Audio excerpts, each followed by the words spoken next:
안녕하세요. 박철의 경매TV 박철의 대표입니다. 5분 만에 배우는 부동산 권리분석 시리즈, 오늘 소개해드릴 물건은요, 서울 잠실에서 진행 중인 리센치 아파트입니다.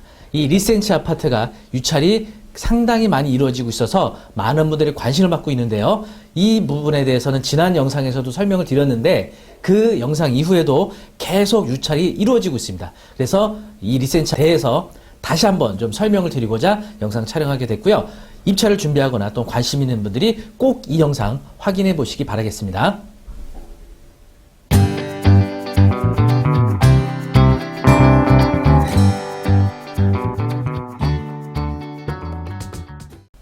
잠실동 리센치 48평이 감정가가 12억 5천이 잡혔습니다. 그 영상에서도 설명드렸지만 이 해당 경매 물건은요, 2분의 1 지분만 매각이 되는 겁니다. 다시 말해서 두 명이 공동명의로 소유하고 있다가 한 사람의 지분만 경매로 되는 거다 보니까 감정 가격이 시세 반으로 보시면 되는데, 지금 시세를 보시면요, 네이버 부동산에 물론 층에 따라, 동의 위치에 따라 좀 시세 차이는 좀 발생하겠지만 평균적으로 한 28억 정도의 매물들이 올라와 있더라고요. 그러면 28억의 2분의 1이면 사실 14억 정도가 감정이 됐어야 되는데 그 가격보다도 좀 저렴하게 감정이 돼 있었죠. 그런데도 유찰이 1회 유찰이 돼서 10억이 됐고요. 또 2회 유찰돼서 8억까지 유찰이 됐습니다. 지난 영상에서 바로 여기까지 설명을 드렸었죠. 근데 그 영상 이후에도 한 번 더 유찰되고 최종 4회 유찰이 돼서 현재 5억 1200까지 유찰이 되어 있습니다. 리센치 아파트 상세 내역 다시 설명드리면요, 감정가는 12억 5천이었고요.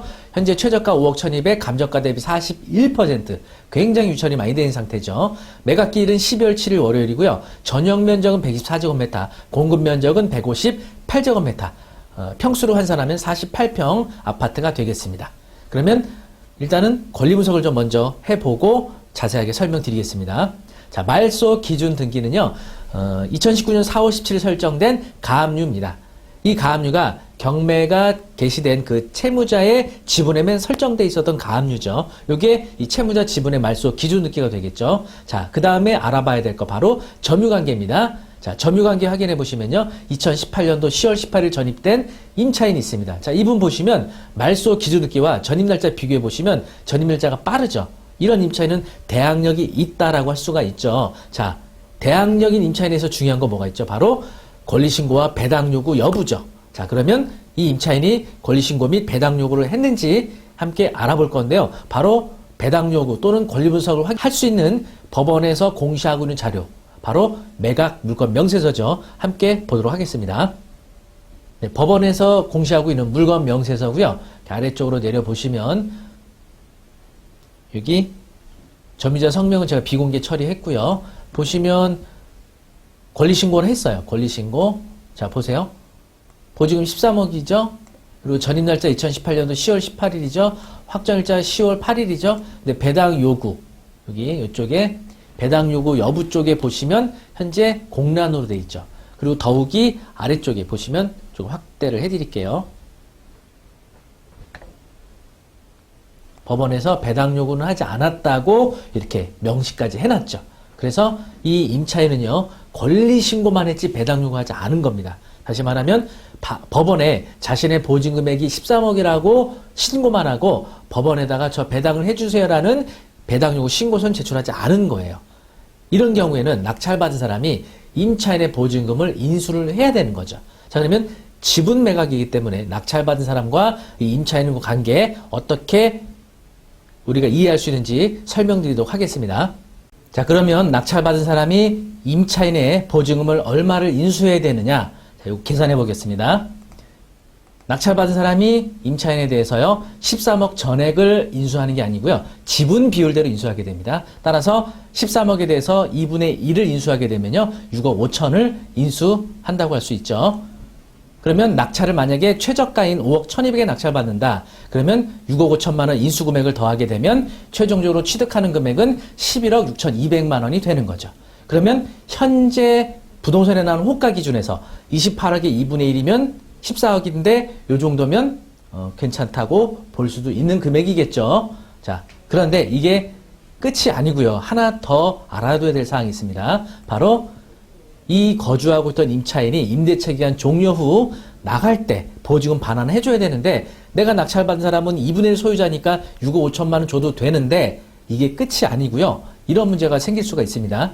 대법원 판례와 민법 409조에 따라서 임차 보증금 반환 의무는 불가분의 관계가 있다고 해서 공동 임대인인 경우에는요. 한 사람이 임차 보증금 반환 의무를 지지 못하게 되는 경우는 다른 공동 임대인이 다른 임대인의 보증금까지 반환을 해줘야 되는 의무가 생기게 됩니다. 그래서 내가 2분의 1 낙찰받았는데 다른 2분의 1 지분권자가 6억 5천씩 합쳐서 13억을 내어주지 않는다면 내가 13억 전액을 내어줄 수도 있다.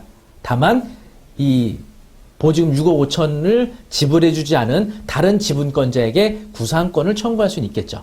여기서 중요한 거, 그 2분의 1 지분권자의 등기부등본상 권리가 가압류나 압류 설정이 많이 되어 있다면 구상권을 청구한다 하더라도 내가 대신 지급한 6억 5천을 회수하기 어려워질 수도 있는 거죠. 현재 등기부등본을 보시면요.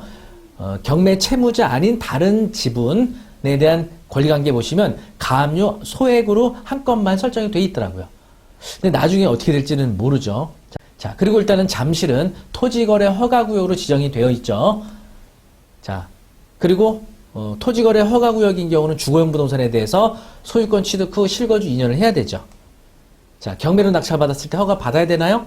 바로 부동산 거래 신고 등에 관한 법률 14조 2항에 보시면 다음에 해당하는 것은 토지거래 계약에 관한 허가를 받은 것으로 본다. 민사집행법에 따른 경매. 그래서 경매에 대해서는 토지거래 허가를 별도로 필요로 하지 않는다. 이렇게 보시면 되고요. 그리고 자금조달계획서 제출 또 의무가 발생을 하죠. 투기가율 지구이기 때문에. 자, 하지만 경매는 실거래가 신고하지 않기 때문에 역시 자금조달계획서도 제출하지 않는다는 점. 예. 그리고 이제 관건은요. 이제 2분의 1을 만약에 5억 1,200에 낙찰 받았으면 끝이 아니겠죠. 만약에 이 다른 2분의 1 지분권자가 내가 낙찰받은 가격으로 공유자 우선 매수권을 행사해 가게 될 수 있는 겁니다. 그러면 나는 낙찰받았지만 최고가 매수 자격을 그 사람에게 넘겨줘야 되고 나는 입찰 보증 반환받고 가면 되는 거죠. 어떻게 보면 그동안 이렇게 입찰 준비했던 것들이 좀 무의미해진다고 볼 수가 있겠죠. 이제 아쉬운 일이겠죠. 요 점이 있을 수 있다는 감안하시고, 자, 그리고 2분의 1 낙찰받은 다음에 이런 방법도 있죠. 이 해당 부동산에 대해서 형식적 경매를 신청할 수가 있습니다. 그래서 형식적 경매에 대해서는 다음 시간에 다시 한번 소개해 드리도록 하고요.